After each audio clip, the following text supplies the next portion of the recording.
Greetings. Welcome, friends, to our Wednesday meditation and talk. We're being webcasted on my Facebook and YouTube pages and IMCWs as well. So we'll start with our meditation, and you might begin by paying attention and adjusting your posture so that you're sitting upright, alert, awake, and also at ease, relaxed.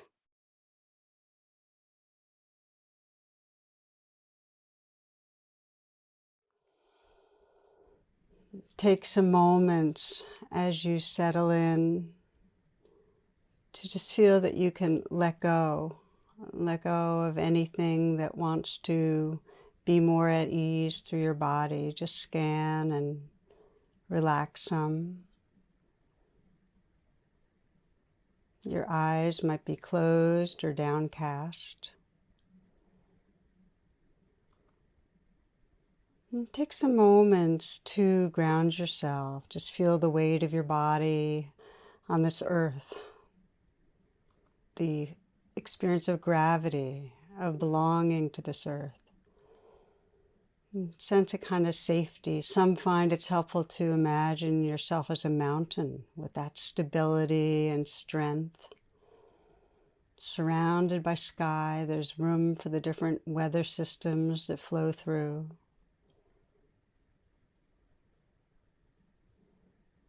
As you feel yourself in this safe and stable position, becoming aware of the movement of your breath. You might extend the breath, taking a nice, long, deep in-breath to the count of 5. And an out-breath, matched, counting to 5.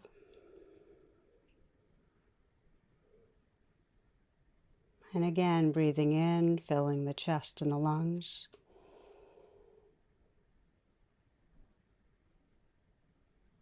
Slow out-breath, releasing, relaxing outward.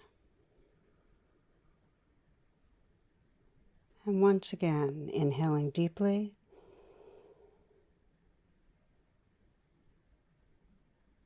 Slow, smooth out breath, softening down the length of your body, letting go, letting go. And then as your breath comes back into its natural rhythm, feeling the sense of presence that's right here.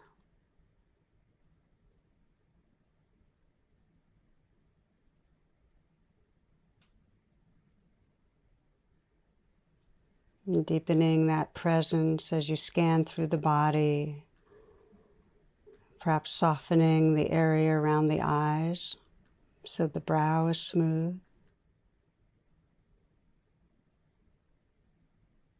You might sense the lips in a slight smile, relaxing the inside of your mouth, letting the tongue fill the lower palate, relaxing down to the root of the tongue, and feeling the sensations that arise throughout the mouth, receiving the sensations, aware of the sensations through the face, the expression relaxed, feeling the scalp, the skull, and then allowing the shoulders to relax away from the neck, letting the awareness fill the shoulders. And if there's any tightness or tension that you're aware of, you might see if it can naturally relax, dissolve some. So you begin to feel the movement of energy through the shoulder area.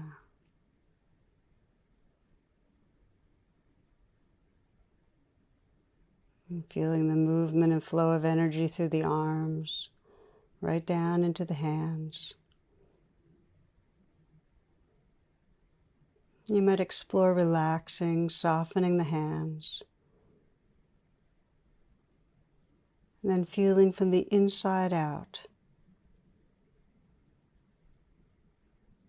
softening again, feeling the tingling, the vibrating, and just noticing that the more you relax, the more you can feel.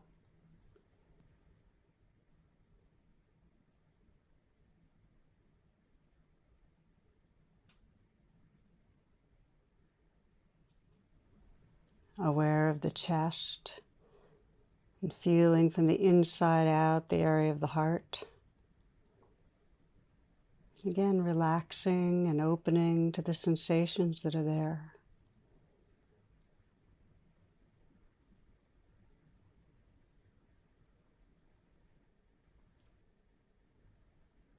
And scanning down so that you soften a bit in the area of the belly, letting the next breath be received in this softening belly. This breath.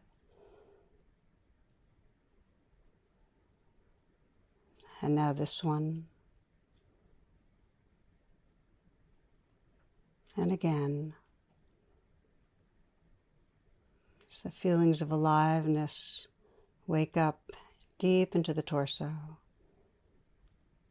relaxing down into the pelvic region, receiving the aliveness that's here, breath by breath.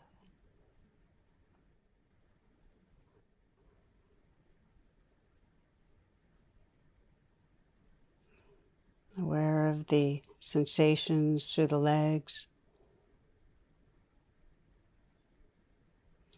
relaxing the feet, feeling the contact with the earth beneath you, the pressure, the temperature, and feeling from the inside out the sensations in the feet.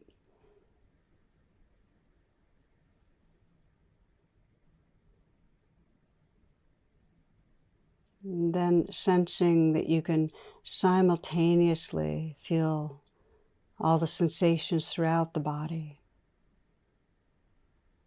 This whole dance of sensation.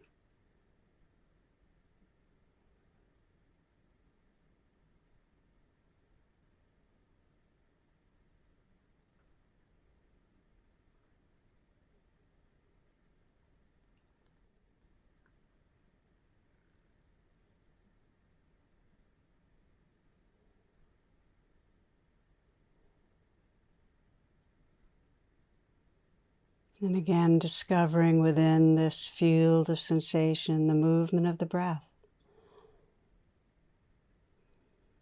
Letting yourself rest with the breath wherever it's most predominant. Perhaps at the nostrils, the inflow, outflow.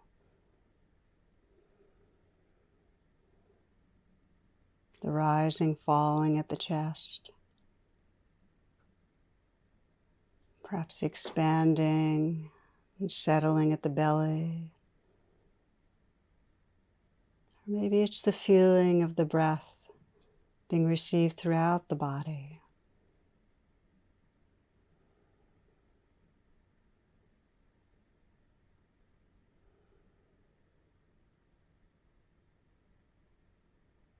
Aware in the background, this whole field of aliveness.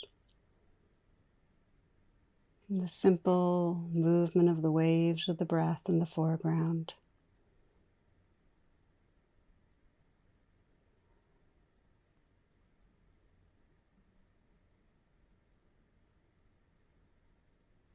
Relaxed, receptive, present.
It's quite natural that the mind will take you off into the future or the past.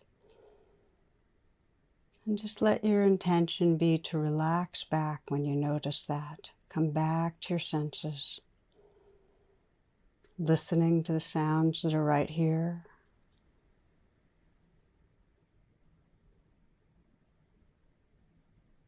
Reawakening in the body. You might scan again, just relaxing the shoulders, softening the hands,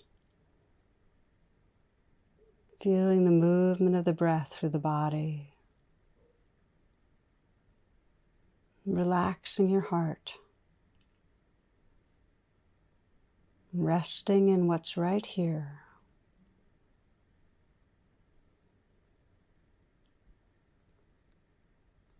Let your practice be simple, coming back to the senses again and again, feeling the breath, feeling whatever feelings or emotions might be asking for your attention, and bringing your care to the changing flow of experience that's right here.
It doesn't matter how many times the mind drifts. The pathway home becomes easier and easier to find and follow when you come back with kindness, with interest. Just notice what's right here, the sounds, the sensations of aliveness in your body.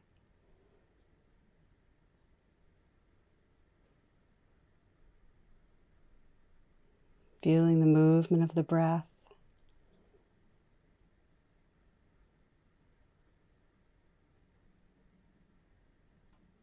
Resting in what's right here. Breathing, feeling, caring about the life of the moment.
This poem is called Sharing Silence by Gunilla Norris. Sharing silence is a political act. When we can stand aside from the usual and perceive the fundamental, change begins to happen. Our lives align with deeper values, and the lives of others are touched and influenced. Silence brings us back to basics, to our senses, to ourselves. It locates us. Without that return, we can go so far away from our true natures that we end up quite literally beside ourselves. We live blindly and act thoughtlessly. We endanger the delicate balance which sustains our lives, our communities, and our planet. Each of us can make a difference. Politicians and visionaries will not return us to the sacredness of life.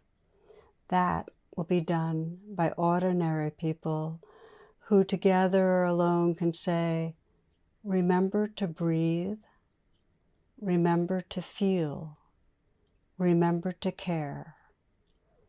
Let us do this for our children and ourselves and our children's children. Let us practice for life's sake. Remember to breathe, remember to feel, remember to care.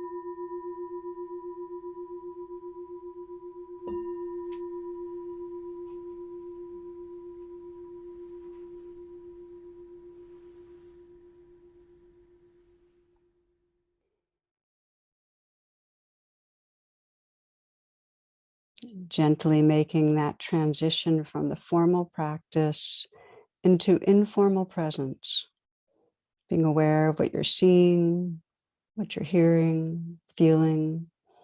And if it serves, you might stand up, stretch a bit. And at this time, I'll make a few announcements for this coming week.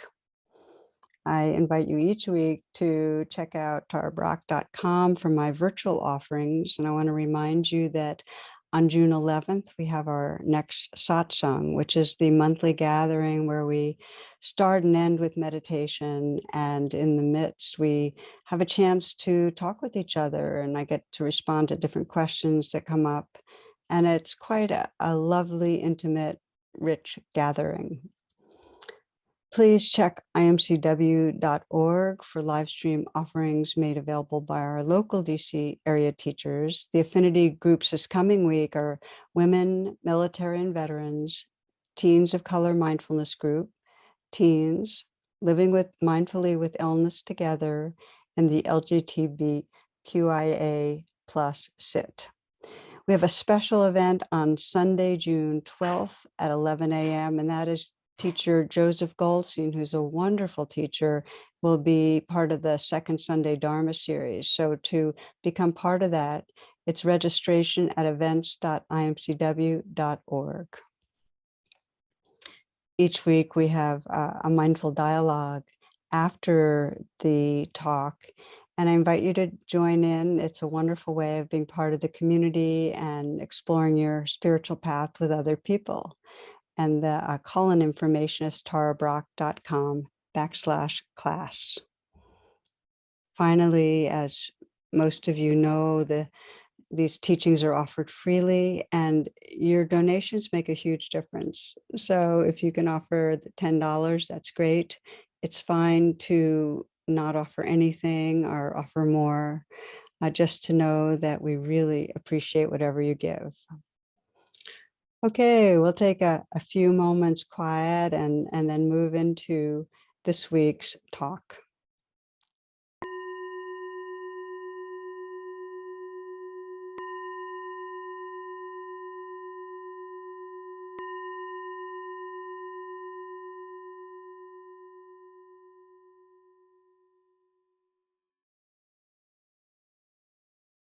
Namaste. Welcome, friends. This evening's talk is on awakening a courageous heart, and it's the first of a recorded two-part series that I put out a couple of years ago. And the word courage means greatness of heart. And I love that word. And it feels so relevant right now because it takes much courage to live in times with so much insanity and aggression and dividedness. For many, it's hard to see a way forward. And when it's like that, when that's the case, we really need to have the courage to reconnect with exactly where we are, what we're experiencing, the vulnerability, the powerlessness, the grief. It's only that inner reconnecting that enables us to find that heart space that holds what's unfolding around us and being able to respond with wisdom. I do want to make one note about this talk. Over time, the humor that I share has become more refined, hopefully in the direction of increasingly sensitive. And there's one joke that I shared in this talk that I would no longer share. It's about hunters, and it feels very, very tone deaf at a time where we just know that gun violence is a raw and painful horror in our world and something we really need to reduce. So I wanted to name that because I ask your forgiveness if that particular joke is creates any harm, any hurt in your psyche. Okay, friends, I hope you find these talks on courage helpful on your path. And I send you all blessings through these times.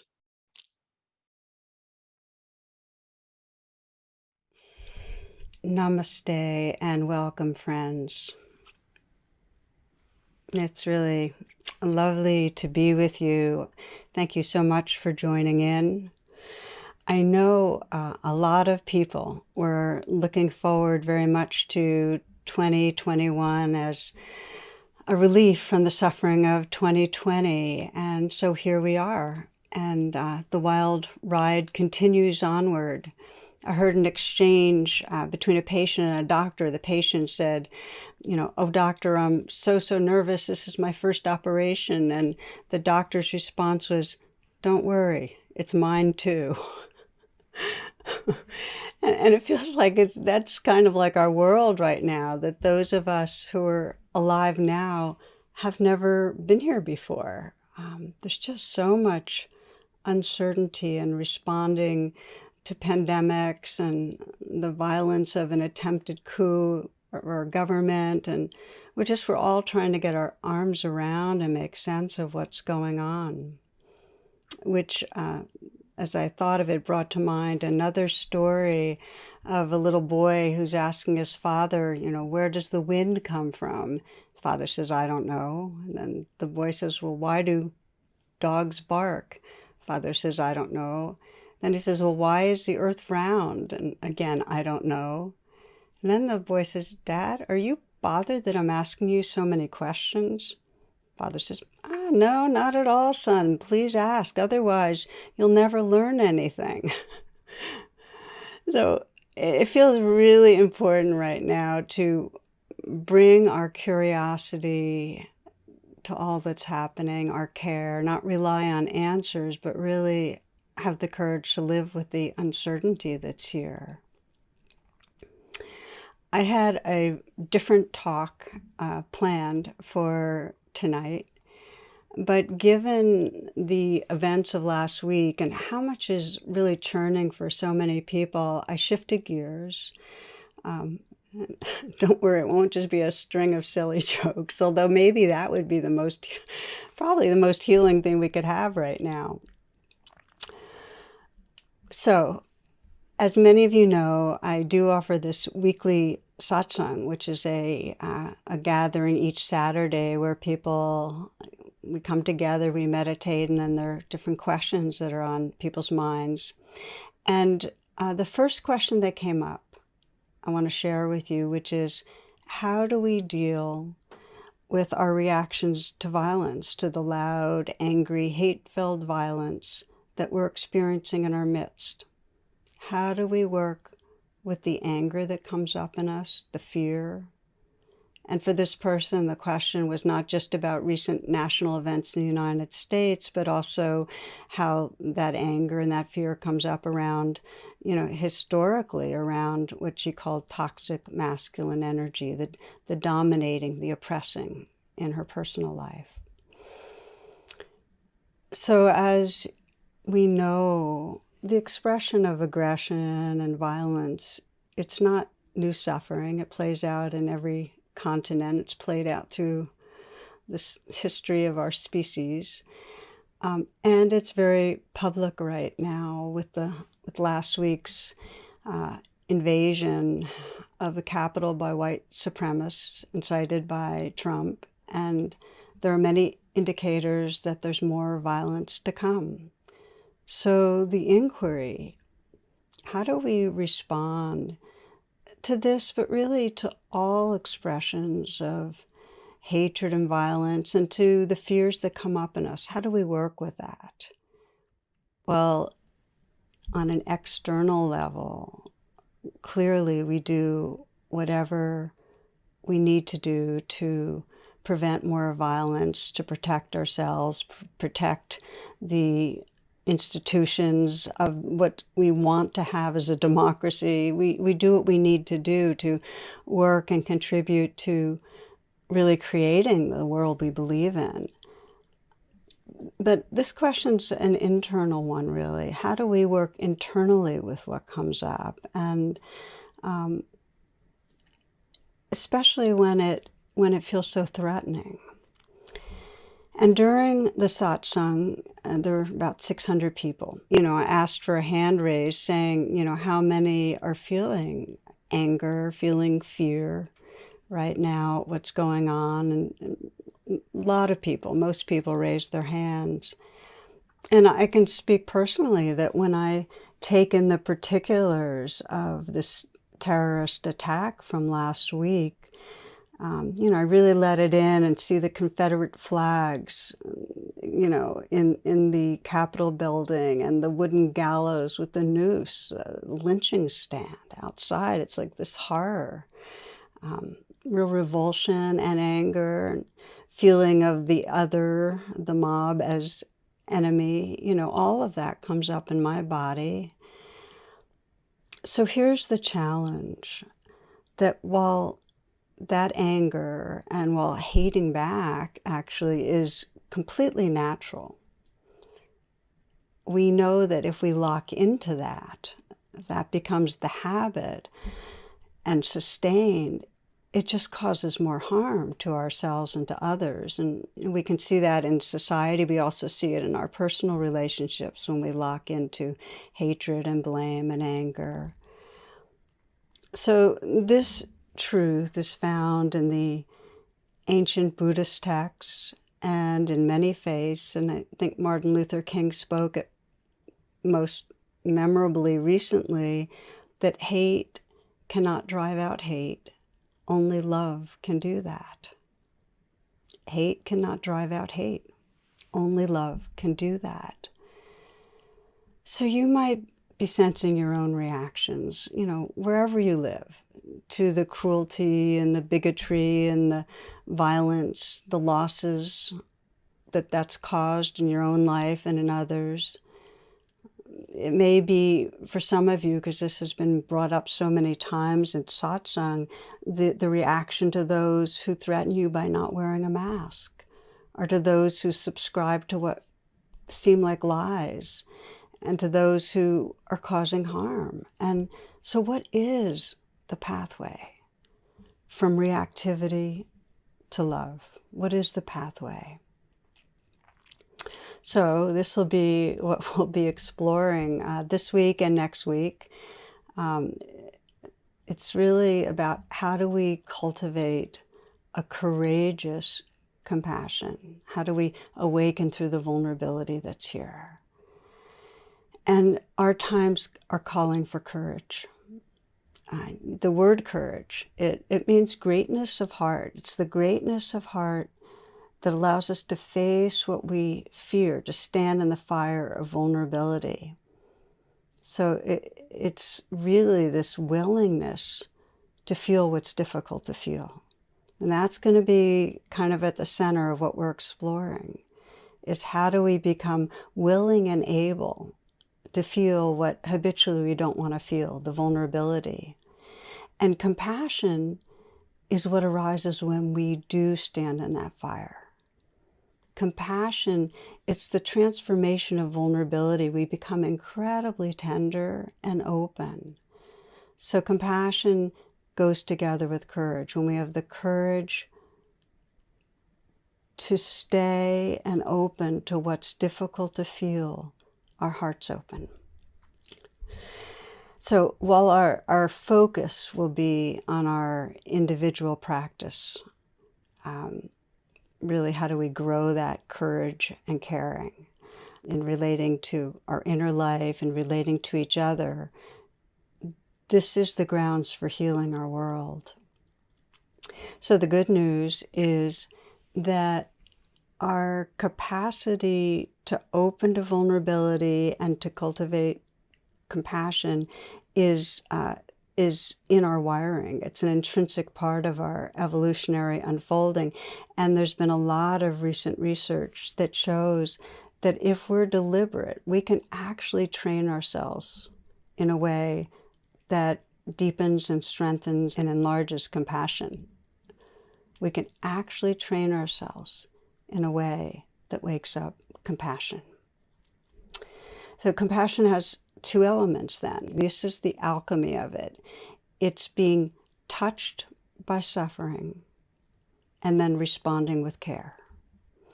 And it's not just empathy, and they're often confused. Empathy is feeling another person's feelings, but compassion's when there is a mindful presence that opens to the vulnerability that's here. And then there's an active response where we actually offer our care. It could be through a prayer, or it could be through, going out and actually doing something physical for somebody else. So then the question is, well, what stops us? What stops us? Even with our family, with our friends, what stops us when others are suffering? And I'm talking about situations where we're not being threatened by them, but what stops us from feeling compassion? And if we look closely, we'll see how in situations where we're encountering pain, whether it's our own or another's, our survival brain kicks in, it kind of takes over. And there's very strong conditioning to pull back from that pain. There's conditioning to not feel what's there. And you can see it daily if you really look, that if you just sense, well, when's the last time somebody that's close to you shared their pain, a wound, a hurt, a fear? And just to sense, well, did you pause and feel with them what was going on, that sense of, well, what's it really like being you? Or did you in some way pull away from the pain by moving into problem solving or presenting a kind of persona of caring, but it being a little more automatic and not really feeling? Or you might even sense on your own, by yourself, when you might have recently felt anxiety or insecurity, fear, hurt. Did you pause and really feel your body and your heart and let it be there and listen inwardly? Or in some way, did you, when we're anxious, it happens so often, did you get busy, go online, try to do something more, fix? And what we see is that we have a very deep conditioning to avoid vulnerability. Okay, a weird example. Two hunters are out in the woods when one of them collapses.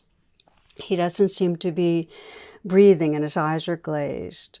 The other guy whips out his phone and calls 911. He goes, "My friend's dead. What can I do?" And the operator says, calm down, I can help. Let's make sure he's dead." And there's a silence. Then a gunshot's heard. Then he's back on the phone again. The guy says, "Okay, now what?" It's barely funny, and it's considered to be the funniest joke in the world. But here's the thing, is that it points to this habit of our survival brain that we will do anything but stay in vulnerability, in not knowing. We'd rather do something than nothing. We don't want to be there. So our capacity for what's called affect tolerance, to stay, to feel our feelings, really, it depends on how much we've been wounded in the past, how much trauma there is. So if you early on, because of your being abused within your family, or because of perhaps being a non-dominant population and the danger of living, for instance, as a Black person in this society, there's a lot of trauma from that. If that's the situation, then there's more need for protection, and it's much harder to feel the intensity and the rawness of what's there. It can be overwhelming. So instead of feeling feelings, when we avoid vulnerability, we end up locking into fear-based anger, fear-based hatred. We turn it on ourselves as shame. So back to the question here from the satsang. How do we reckon with our reactivity of anger or hatred towards others who are violent? The answer is not to try right away to love them, not to tell ourselves, well, hatred never ceases by hatred. It's by love alone, and I gotta love these. It's not that. And the reason is because we are skipping over what we're feeling, and it's not authentic. We have to go through the vulnerability to get to authentic loving. We're going to loop around to that a number of times. But when the wisdom teachings say hatred never ceases by hatred, by love alone is healed, that doesn't mean we ignore what we're feeling and try to all of a sudden be forgiving and loving. The pathway starts with bringing a very courageous compassion to exactly what we're feeling and finding underneath it the vulnerability that we really have been avoiding. Again, the pathway to love starts with bringing courageous compassion to exactly what we're feeling. We start where we are. It's really the most difficult, powerful process that I know about. Just to stop and say, okay, what's really here, and feel it. So during that time at satsang last week, that's what we did. We paid attention to the anger, and what was under the anger, as often happens, is a very huge experience of fear, of vulnerability. And if you look at the anger and hatred in this world, that's what you'll find. That underneath it is unprocessed fear. Underneath the hatred and anger in our world is unprocessed fear. This is James Baldwin. He says, I imagine that one of the reasons that people cling to their hate and prejudice so stubbornly is because they sense that once hate is gone, they will be forced to deal with their own pain. So this is true for violent white supremacists invading the Capitol. Underneath that hate, they'd have to deal with their own pain. And it's also true for any of us who lock down in anger and hatred in response, because it's easier to feel that anger than the vulnerability of fear. And yet, we can't open our hearts. We can't move towards opening our hearts unless we find a way to process fear. So the point is, here that we've seen through history and we're seeing now again. It feels like this is just a continuation of the Civil War, that we can't end the cycles of violence. We can't evolve our species consciousness unless we can bring a courageous compassion right to the fear and the vulnerability inside us. And the big question really that leads us to is, well, how do we do that? How do we transform that vulnerability into compassion? And that's where we'll spend the remainder of this class and the next. So I'd like to offer a metaphor I find tremendously helpful, and I first heard it through Roshi Joan Halifax. And the metaphor is about cultivating a strong back and a soft front. And by a strong back, what that means is it's a quality of fearlessness that comes when we really feel safe, when we really feel, as I described with the mountain, that strength and solidity and belonging to the earth of a mountain. Or you might think of a tree that's rooted in the earth, and that's held in place by the interlocking roots of other trees. And, when trees are really strong, they have a strong heartwood. And that's what it's called, the pith of the tree that allows the branches to sway with the breeze. So having a strong back means that we feel that sense of belonging and strength that allows us to then have a soft front where we can actually be with the winds of vulnerability. We can be with the winds that move through of the different weather systems of fear and anger and hatred, and open. So for mature compassion, we need a strong back and a soft front. We need both. And often we talk about compassion and it's got more of the emphasis of that soft, receptive opening to what's here, but we need the strength. And this is where a very evolved compassion has both the feminine and the masculine expressions. So how do you develop a strong back? This is an important inquiry, because many of you might be listening and just feel like, well, I just will get overwhelmed if I open really to that vulnerability.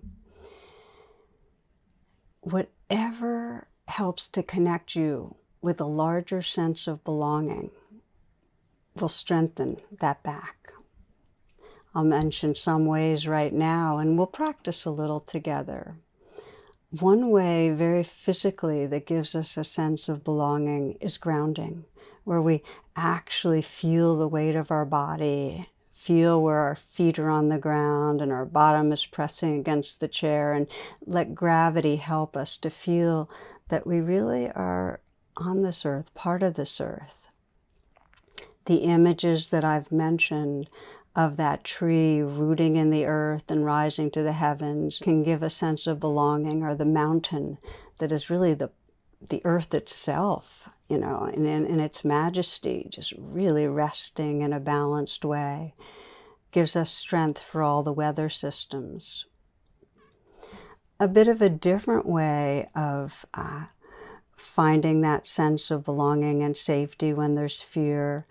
I've worked with different people. Well, I'll say, take your fear and imagine you're sitting on a park bench, and put the fear next to you. So it's still right here in your environment, but put it so it's sitting next to you. And then remind yourself of the earth underneath you and the trees, the plants and the wildlife and the sky around you. And so that there's room for the fear, there's room for the vulnerability. So that's just another way, is just to put the fear nearby, but keep it with you, but sense everything else that's here. For some people, calling on some being in their life who represents love, who creates a sense of safety and belonging. It could be a dear friend, it could be a parent, it could be a grandparent, teacher, a healer. You can call on a spiritual figure.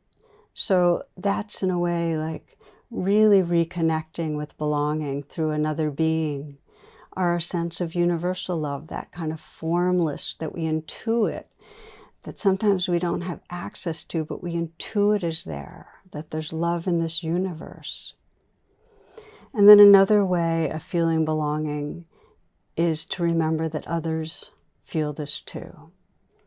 And that day in satsang where we explored together this woman's anger and underneath that her fear, we again by looking gallery view and seeing all the others that were experiencing the same, that creates a sense of larger belonging. That helps to create the strong back. So let's just pause here. Let's explore a way for you right now. And again, any piece of what I say can become your practice for creating a strong back. It could be some of it. You can put together a few of the things I've mentioned. But here's just a simple guided reflection on cultivating a strong back. And then we'll move it right into then having a soft front. So take a moment now, find a posture that works for you. Let your attention go inward.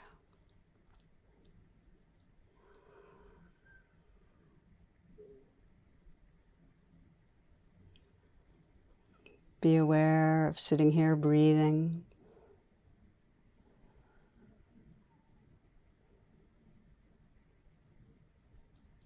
Be aware of, as you sit here, the earth that you're a part of and sitting on. So grounding, feeling the weight of your body. Either perhaps with the image of a tree or a mountain, really feeling yourself belonging, a part of an expression of this earth, and the stability and strength that comes from that.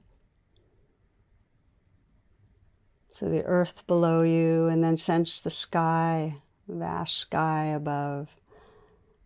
Vast enough so there's room for the different winds of vulnerability. There's room for the cries of pain and the tears. There's room for the weather systems that move through. The earth below, the sky above. And you might imagine in front of you, just like the sun shining, bathing you with light, that there's just a universal love in this universe washing through you, coming from in front of you.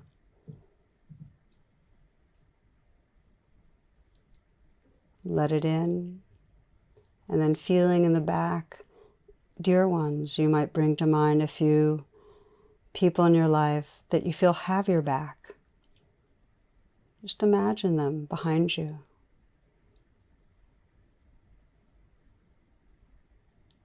The earth below, the sky above, the sun shining love and warmth in front of you, the dear ones at the back. And just sense the strength, the fearlessness, the connection that can include the winds of vulnerability.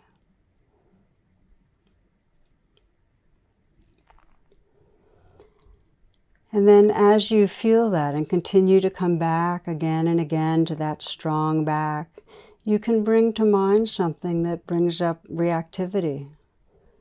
Something going on in your life. It could be your personal life or the larger society that brings up fear, that brings up vulnerability, reactivity. And let yourself remind yourself by visualizing or sensing a situation that really exemplifies this.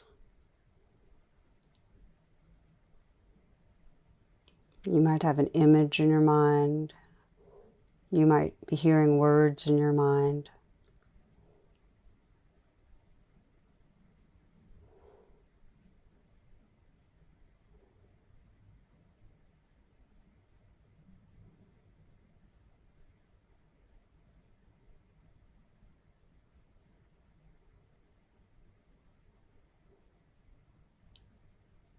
And then moving from the thoughts about it to your body and sense what's here. What are you unwilling to feel about this? What's the feeling, the vulnerability that you're trying to avoid, but that's asking for attention?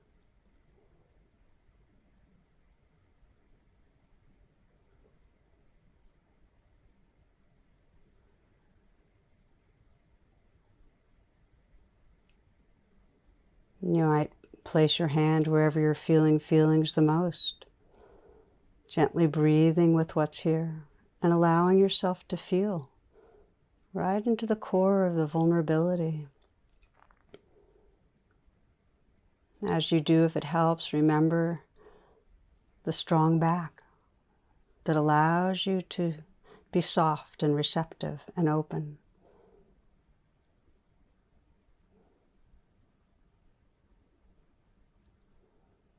Strong back, soft front, letting yourself feel the feelings.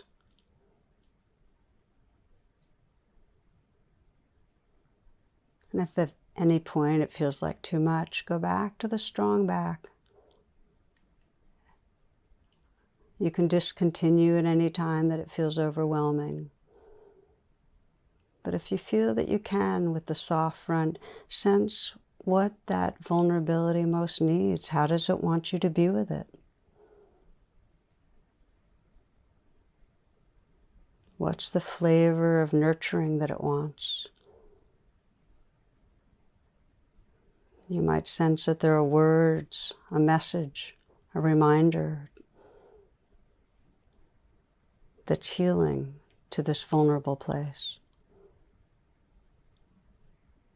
And let the touch be tender.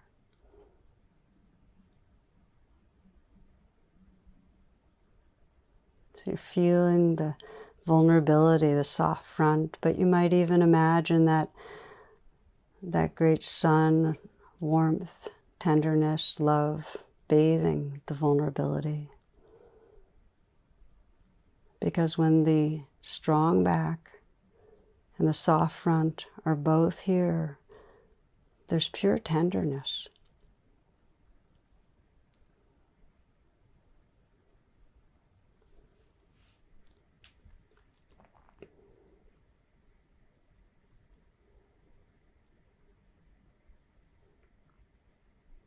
And then you might let go of any ideas or images or doings and just sense the presence that's here. Who you are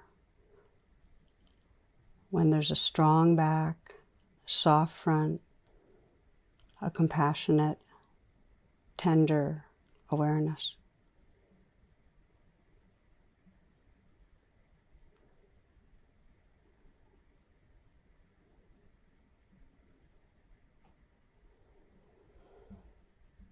And taking a few breaths, and when you're ready, if you'd like to open your eyes, if your eyes are closed, please do.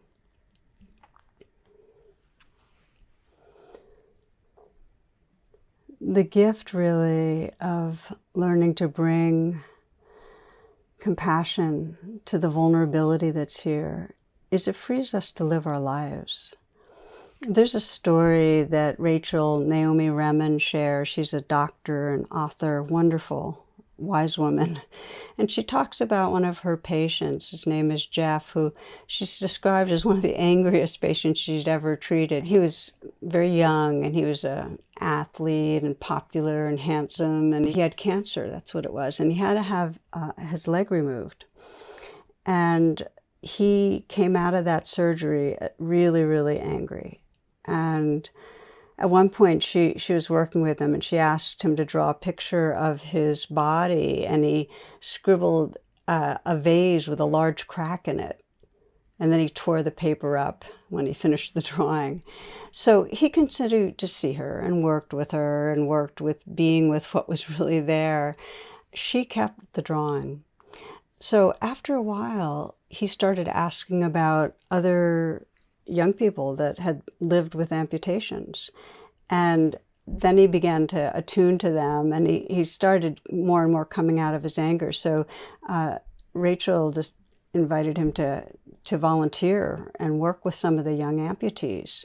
So he did that, and one time he met a 21-year-old woman who was recovering from a double mastectomy, and she would barely look up from her hospital bed. She was really caught in what she was in, and after several attempts to communicate and get her attention, what Jeff did is he took off his prosthetic device and dramatically dropped it. And he started hopping around until finally she started laughing.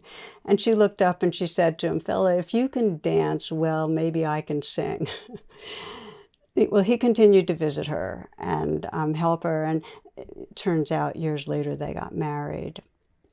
But I want to tell you about his last meeting with Rachel Remen. She drew out that drawing of the cracked vase. And he said, "Oh, this isn't done." And he took a yellow highlighter and he drew vibrant yellow lines extending from the crack in the vase. And he said, "This is where the light comes from." And I've always been so touched by that. The light comes from the cracks, the imperfections, the fissures, the hard knocks. The light comes from the places of vulnerability when we attend to them. We think of vulnerability as weak, but it's actually the portal to everything we value. Brings light and love into our life. So here we are exploring, what do we do when we get reactive, when we feel hate or anger? If we can turn towards the vulnerability underneath it, we enlarge. We can respond to our world with a wiser heart. And our world really needs that. There's an example I want to share just recently that's very related to our current events here in the United States. Many will remember that last June in Buffalo, New York, there was a Black Lives Matter protest, and a 75-year-old man was peacefully demonstrating when the police shoved him to the ground. He cracked his skull, damaged his brain. And Trump wrote it off saying he was a Tifa and it faked his fall. So anyway, he was recently interviewed, this man. And in the interview, they were talking about the contrast of the police treatment of those rioting at the Capitol versus the police treatment at Black Lives Matter demonstration. And especially there was one particular incident last week where there's a video of a police holding a woman's hand who had been rioting and helping her down the Capitol stairs. So there's quite a contrast. So this man was asked for his response, and here's what he said. "There are a lot of misguided people in America," he said of the rioters. "You can't club every misguided person in America." And this is a guy who's been violated. He's still having a hard time walking, hearing, and with what a gracious, wise heart. Hatred's natural. Anger's natural. It's necessary. In fact, we need to listen to its message and do whatever we have to do to protect ourselves and others. But the real deep message is not to stop there. It's as Buddhist teacher Ruth King puts it, that anger is initiatory, but it's not transformational. We need to go to the vulnerability underneath the anger if we want to find that light that shines through the crack, that compassion, that strength, that courage. You know, we live with an illusion that life is not supposed to hurt, that we're not supposed to feel vulnerable, you know, that we're supposed to be able to control and get rid of vulnerability, and that it means that we're weak or we're deficient in some way if we feel it. And sadly, what that means is we resist it, and then, of course, all the suffering persists. So what we're exploring now together, this path of awakening hearts is really how to mindfully turn to our vulnerability. Strong back, soft front, and let it be a portal for love. I want to read you. This is called Facts of Life.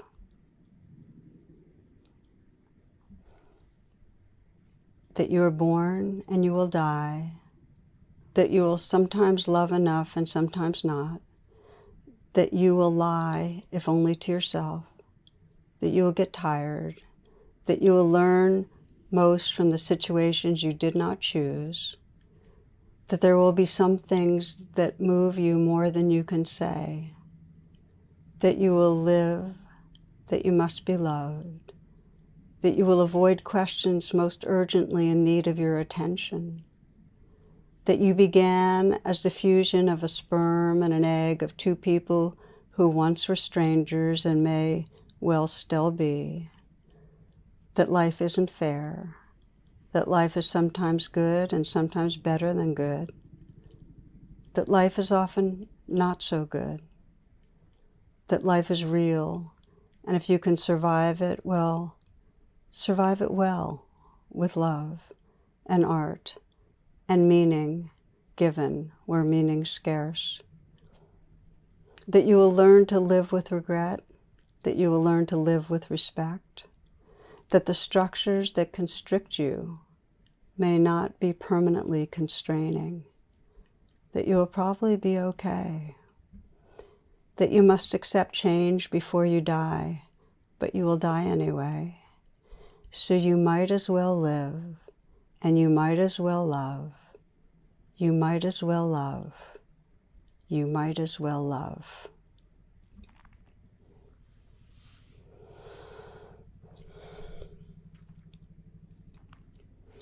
So friends, we started tonight with that inquiry in the face of an uncertain world with overt expressions of violence and hatred. How do we respond? And we explored how the pathway to love starts with opening to and bringing compassion to exactly what we're feeling, to the hatred, to the anger that might be in our bodies and hearts, and to the vulnerability underneath it.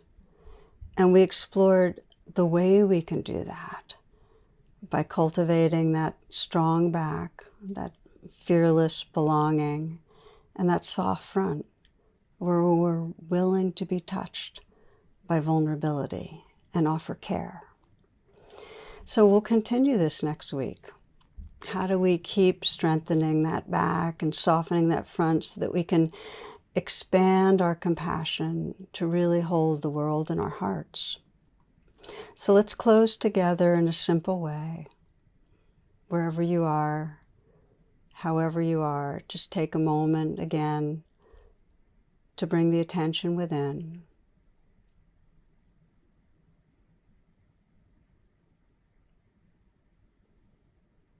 To again simply feel that belonging to the earth below, that rootedness, and that great sky above, where there's room for the winds of vulnerability.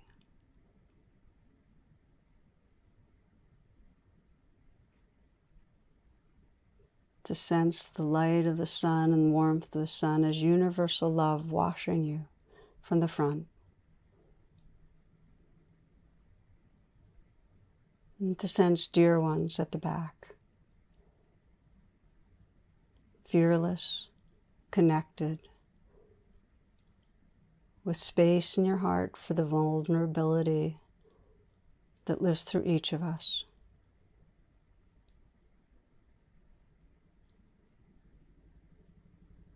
With whatever's arising right now, the possibility of holding with great tenderness.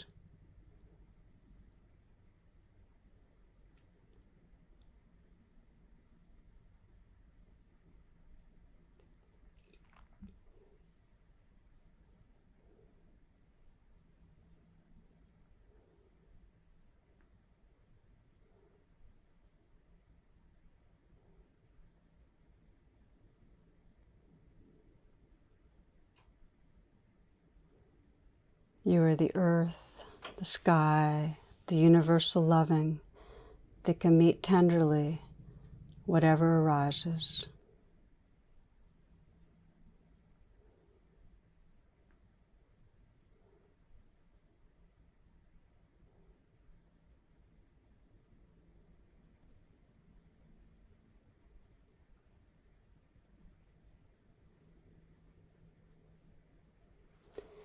And you must accept change before you die, but you will die anyway. So you might as well live. And you might as well love. You might as well love. You might as well love.